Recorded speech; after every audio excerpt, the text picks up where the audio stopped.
right, so Calculus 30, curve sketching, section 5.5 puts together all the skills that we've been learning in chapter 5. And I'm going to go through sort of a checklist of all the things that you need to find from a polynomial or from your equation, whether it be a polynomial equation or a rational equation, whatever it is. This checklist will help you make sure that you've got everything you need to put together a very accurate graph without any assistance from graphing technology. So this is a procedure for curve sketching, and we're going to use a number of headings. So they are labeled in your book, in your textbook, as headings A through H. So this checklist is going to be in sort of letter form. So the first thing that you're going to want to take a look at and examine from your graph, and this is on page 233 of your textbook here. The first one is the domain. Okay, now, some of these are really simple, but what you're going to want to do is you're going to want to identify any x values, okay, that are restricted, okay, or any parts of the domain for a specific function that there's going to be issues with, okay? So are there any gaps, or are there any asymptotes or anything like that you have to look ahead, okay? So you're going to have to identify the domain. I'm not even going to write anything down there. Well, I guess I will. Maybe note restrictions on x, okay? So if you have a rational function and there are x values that cause the denominator to be 0, you're going to want to make sure that you know right away that, hey, we've got issues there. When I'm sketching my graph, something's going to happen at those x values. So restrictions on x values. And state your domain, d equals, x, whatever, greater than or less than. Or you can even do x is not equal to 1. If everything is okay on the domain except for one value, I'll let you do that.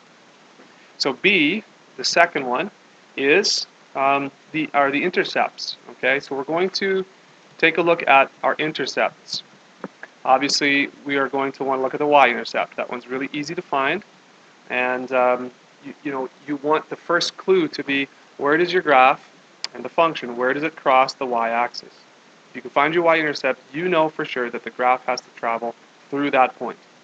Recalling, we're talking about functions, right? So only one y-intercept. X-intercepts, okay? As far as x-intercepts go, these are the zeros of the function. So if you have a polynomial, you're looking for the zeros of the function, the x values that cause the function y equal to 0. And of course, we've looked at these before. This is not new. This is not even calculus. This is pre-calculus stuff. So if you're having trouble with this, you can look back. I think, review and preview to this very chapter we talked about this. Okay, so x-intercepts. So you see you have 1, 2, 3, 4, 5, whatever points already. That's very important in helping you to determine how your graph's going to look later on. So C. Okay, the third heading, C, is the symmetry. So we talked this chapter about the symmetry. So you're going to want to look for even or odd symmetry. Now you may have neither. So there are 3 options. You can have even symmetry, odd function will give you a symmetry, and neither. So recall that if f of negative x equals f of positive x, which one is that? Which one's this? Even. Okay, that's even. And if we have f of negative x equals the negative of f of positive x, that's odd. And if you recall, this means that we have symmetry about the y-axis. So there would be a vertical, the y-axis would be symmetrical, so like a parabola or something that has a vertex here, right? This one means there's some symmetry about the origin. And so if you want to keep that in mind, you have something like this, right? Some symmetry about the origins. You can rotate this whole graph around the origin and it would map onto itself. Okay, so at some point. Okay, good with that? Okay, so that's C. D. All right, so D now, we look for asymptotes.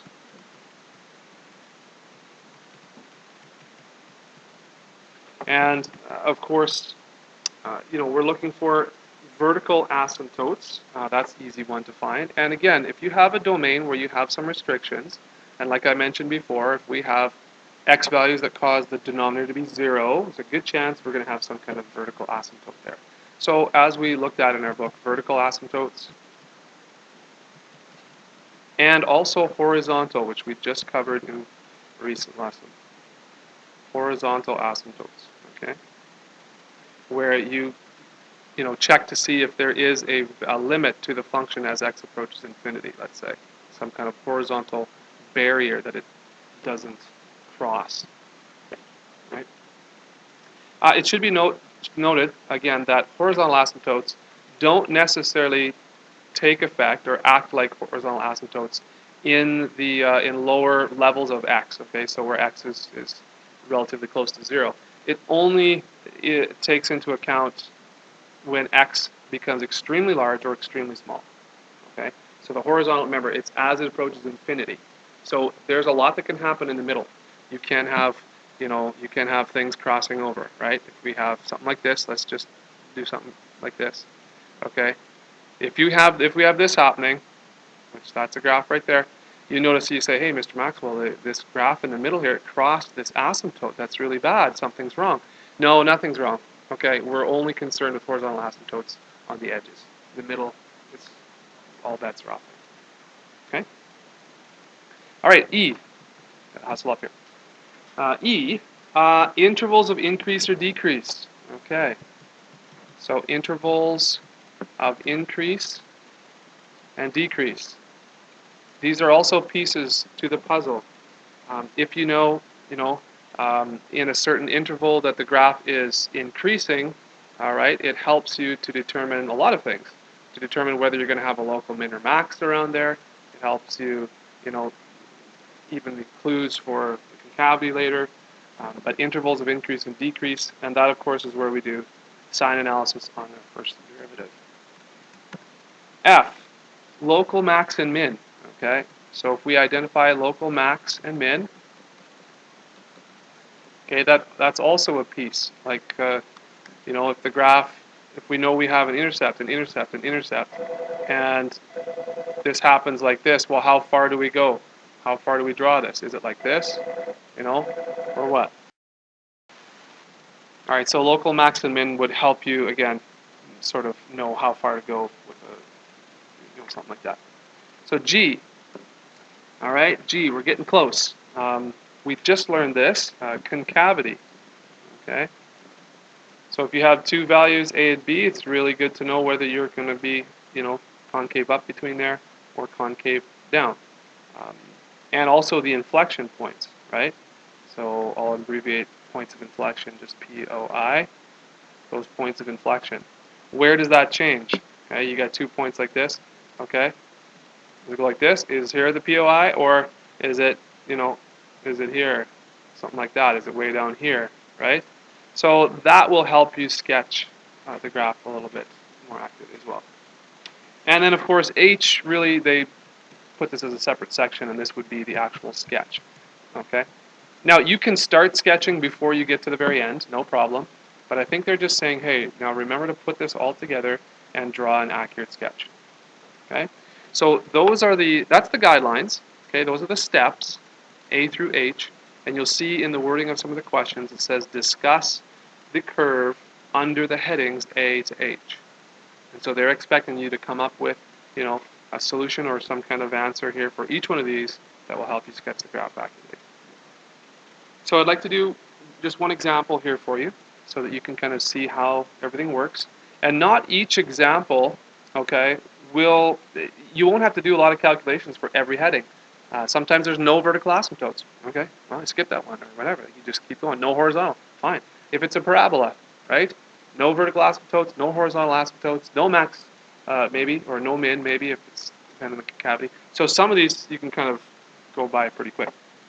But others you'll have to do a little bit more work. But anyways, this one I think is a good one. It's got a little bit of everything, okay? But yet it's not too difficult to find the second derivative. So that's going to be nice.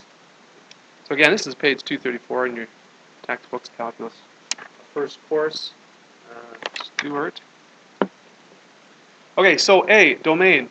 All right, what you should know is, hey, this is a polynomial. I have no denominators. I have no roots. Okay, so, are there any restrictions on x? No. So if we're talking about A, the domain, D equals XER. That's all I'll need. If you have x cannot equal a certain value, just put x and then the equal sign, with the stroke through it, and you can do that as well. I'll allow you to do that. Okay. If you use um, interval notation, that's fine as well. Negative infinity to positive infinity, right? With the round brackets, you can do that too. This is just what you know from pre-calc. Okay, so that's it. Intercepts for this function. Okay, so B, let's talk about B here now. Intercepts. Okay, if we want to find the y-intercept, we let x equal 0. All right, so if x equals 0, I know that y is going to equal 0, right? So y equals 3 times 0 to the 5th minus 5 times 0 to the 3rd equals 0. All right, so if y equals 0, that means that's going to be an x-intercept as well. Are there any other x-intercepts here? Um, well, let's take a look. So the y-intercept is at 0, or 0, 0. X-intercepts, what you might want to do is factor this polynomial, right? And see what we're given there. So if y equals 0, let's put a 0 there. And then we can take out an x cubed, right? As we factor that, this is going to be 3x squared minus 5. So obviously we're going to have x equals 0 from this factor. And we're going to have what? Well, let's do the work. 3x squared equals 5 if you let this equal 0. X squared is going to be 5 over 3. That's positive. That's good. All right, that means that we are going to have a value. And then x is going to be plus or minus root 5 over 3. Okay? And this is fine just to leave it like this. Okay? So the x values for the intercepts are going to be 0 and this and that. And for now, you can just say x-intercepts are x equals 0, and you can just separate them by commas, whatever, 5 over 3 and negative 5 over 3. So as you can see already, we're starting to piece a few things together. It's a bad coordinate plane, sorry. Okay, we have some intercepts at 0, at plus or minus root 5 over 3. Okay, so here and here, let's just make that plus or minus root 5 over 3. And obviously the x-intercept is going to be 0 as well. So we have a few points here. Okay, domain is XER, and we're starting to piece things together. Just, yeah, give me a wave if you want me to go over anything. Okay, just going to kind of keep moving on if you're good. So symmetry. All right, we want to check for symmetry. Okay, you can use a little bit of intuition here. If you want to do that, if it appears that if it's everything squared, okay, then it's the parabola. Hey, there's going to be some symmetry maybe. But for this one, what we should do is we should check. Okay, so if we put in a negative, let's say a negative value, -1. Okay, that's the easiest one to work with is a positive and -1. So let's test a -1 here. And over here, we'll test a +1. And we'll see what we get. So this is an odd exponent, so that's going to be a -1 to the power 5 is going to be negative, so that's -3. This is also going to be a negative, so minus a -5 is +5, so that's going to be 2. And over here we've got 3, and we've got -5, and that's going to be a -2. So you notice right away that, hey, this is the same value with a negative in front. So f of negative x equals negative f of positive x. What does that look like? We have odd symmetry. Okay? And that means we have symmetry or symmetric about